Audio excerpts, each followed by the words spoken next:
primary debate. This is an opportunity not just for the Republican Party, but for the state of Alabama to really highlight our state, so many things we have to offer, and also get the chance to introduce the presidential candidates from across the country to Alabama. And I like to think that if any of them make it to the White House or maybe a cabinet position down the road, they're always going to remember their night on stage in Alabama. So we're excited about this opportunity for our state. This is also the first. This is also the first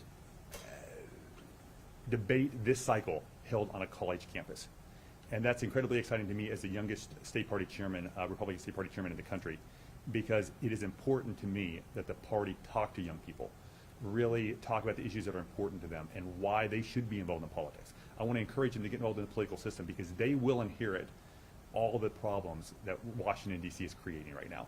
So this is an incredible opportunity both for our state, for the party, and especially for us reaching out to younger voters, both here in Alabama and across the country. So from there, I'll take questions. Yes, ma'am. Some Democrats of the Biden-Harris campaign spoke earlier today, and they talked about how the GOP agenda kind of threatens women's rights. What sort of message do you expect to hear candidates, or do you have yourself when it comes to women's health care, especially related to abortion? Yeah. Well, I'm going to start by kind of pushing back on the Biden administration with that question, because we're talking about the Biden administration that thought it was fine and there was not a problem forcing women to take vaccines. If they want to talk about women's rights, they need to be consistent and look at women's rights across the board, not just in one area.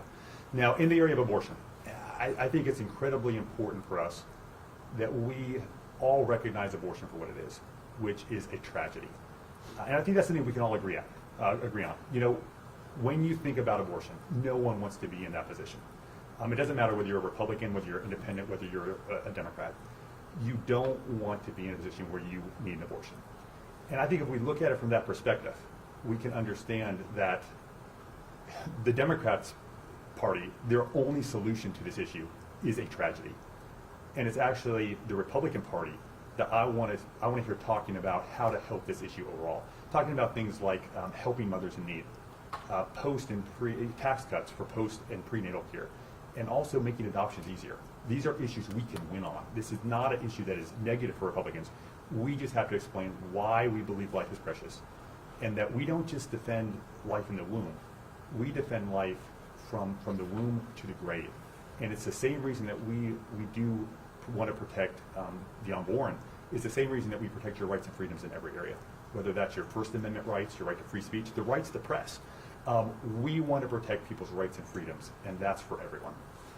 Now, Nikki Haley is kind of a focal point tonight. Is there any plans to bring Nikki and Chris Christie to some sort of forum in Alabama? Yeah.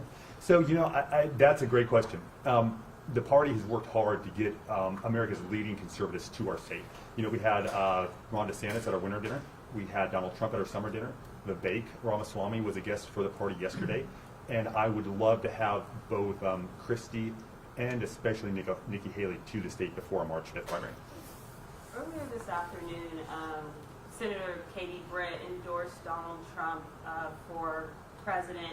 What sort of impact do you think that will have on Alabama voters, given, you know, he's won the state the last time he ran for election, but he's not here tonight? What sort of impact will that have? Well, you know, I think Donald Trump and the state of Alabama have a special relationship. There's really no doubt about that. We've seen it in the past. We've seen it with the turnouts for his events in the state of Alabama. And I think that's healthy. Now, when you talk about him not being on the debate stage, he doesn't have the same needs that other candidates have. He's a completely, you know, he's a known candidate. He's a known quantity. He's not fighting for name ID. He's not looking to get his message out. People know where Donald Trump stands. So he's really in a completely different area than the other candidates. It's been working well for him not participating in debates, and I expect that trend to continue. What do you think the candidates tonight will need to showcase in order to try and win that Alabama's vote? Well, I do think that this debate is the last opportunity for any of the candidates on stage to make a push and kind of break into the votes to be able to challenge Donald Trump. If it's going to happen, it's got to happen now. What topics do you want to hear the candidates talk about tonight? So I would love to hear the candidates talking about issues that affect people's lives. Things like the economy, helping families make ends meet. You know, especially with this being on a college campus, So many young people are struggling right now, whether it's students, maybe it's young people starting a family. The economy is really in a disastrous position, and we see that affecting people's lives every day. So I want to see them talk about the economy. I want to hear, how they're going to secure the southern border. I want to hear about protecting children from woke policies, putting parents back in control of the education system, and then also talking about foreign policy. It's pretty clear at this point that the Democrats don't have a clue what they're doing with national security, and I think it's important that Republicans talk about what their plans are and how they are better than the Democrat Party. With the lead that former President Trump has, and with all of Alabama's Republican congressional delegation having endorsed him, why does this debate matter? Well, I think this debate matters because the sharing of ideas is important. There's multiple reasons to run for president. You have candidates who are running to win, then you may have candidates who are looking for a VP spot or a cabinet position or to raise their national profile. But I think whatever the candidate's mission is, the opportunity to share ideas in an open forum is incredibly important to our society, to our form of government. Open sharing of ideas, debate, dialogue, and then it helps educate voters. So I'm excited about the debate process, especially the one here in Alabama. Could you speak to the age situation and how you've attempted to engage these college voters, first-time voters, with this debate coming through Tuscaloosa? No, absolutely. So I am super excited about this being the first debate this cycle held on a college campus. It gives the party a tremendous opportunity to reach out to younger voters, to talk about why they should be involved in politics. And we want to be that voice encouraging them to get involved. I also think it creates a tremendous opportunity to highlight that it's the Republican Party's values that best represent young people. There's so many things that we're seeing in Washington, D.C. right now that do not represent the best for our country long term. And who is going to have to suffer through that? It's young voters. So we've reached out, had a lot of conversations with young voters through this process. I'm actually excited that the party gave a large percentage of the tickets to students. The University of Alabama gave a large percentage of their tickets to students. And there's actually going to be more students in the auditorium tonight than there are party members. And I think that speaks well for the Republican Party, and I think it also speaks well for that outreach to younger voters. In terms of your demographics nationally, when it comes to November, do you think that the young voters could be something that pushes the GOP over the top to win the election? I think it's very possible.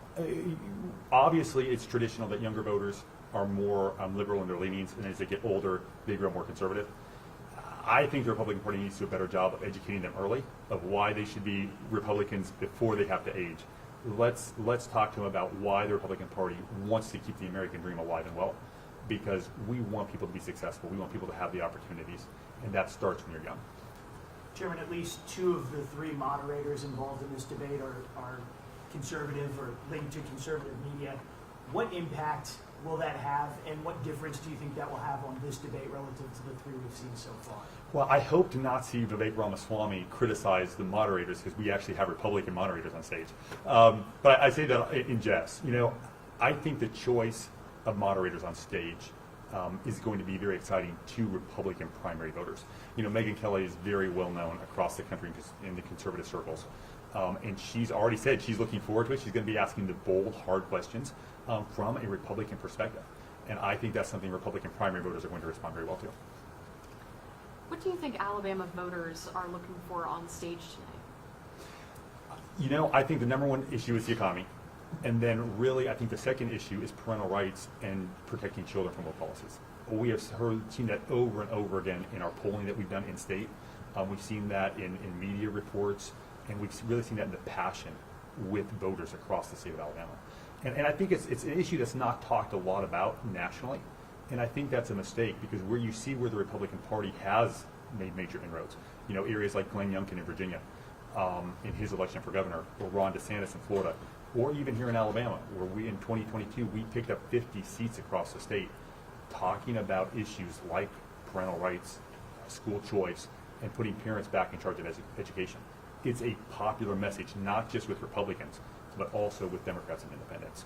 So I think those are some of the key issues that we're looking at. Obviously, current events like national security are going to play a major role in this debate and the general election moving forward. The world is less safe now than it was 4 years ago when Donald Trump left office. And I think that's an answer. That's a question that the Biden administration and the Democrat Party are going to have to answer. What are they going to say for what they have allowed to happen on a global scale, and how that's going to affect Americans. So we're here at this moment. You put a lot of work into this plan. You've been inside the Coliseum or the debate stage. What's going through your mind just hours before you've seen this set and all? Any concerns or what you're seeing and where you go from here? You know, no concerns. I am confident we're going to have a great night, and I think for me, what I am left with tonight is pride in the state of Alabama, and what that we're hosting this debate, and what it will do for our state moving forward. I'm very excited about the process. Now, how's the turnout been? Turnout has been unbelievable. In fact, we have wished we had 5 times the amount of tickets we have. It's hard to believe that even with a college football game season that has turned incredibly exciting, even that can't overwhelm the excitement about this debate. So I think that's a credible testimony to our state and to the excitement about us hosting our first ever presidential primary debate. Thank you, sir. All right, thank you all. Thank Appreciate you. it. Thank you.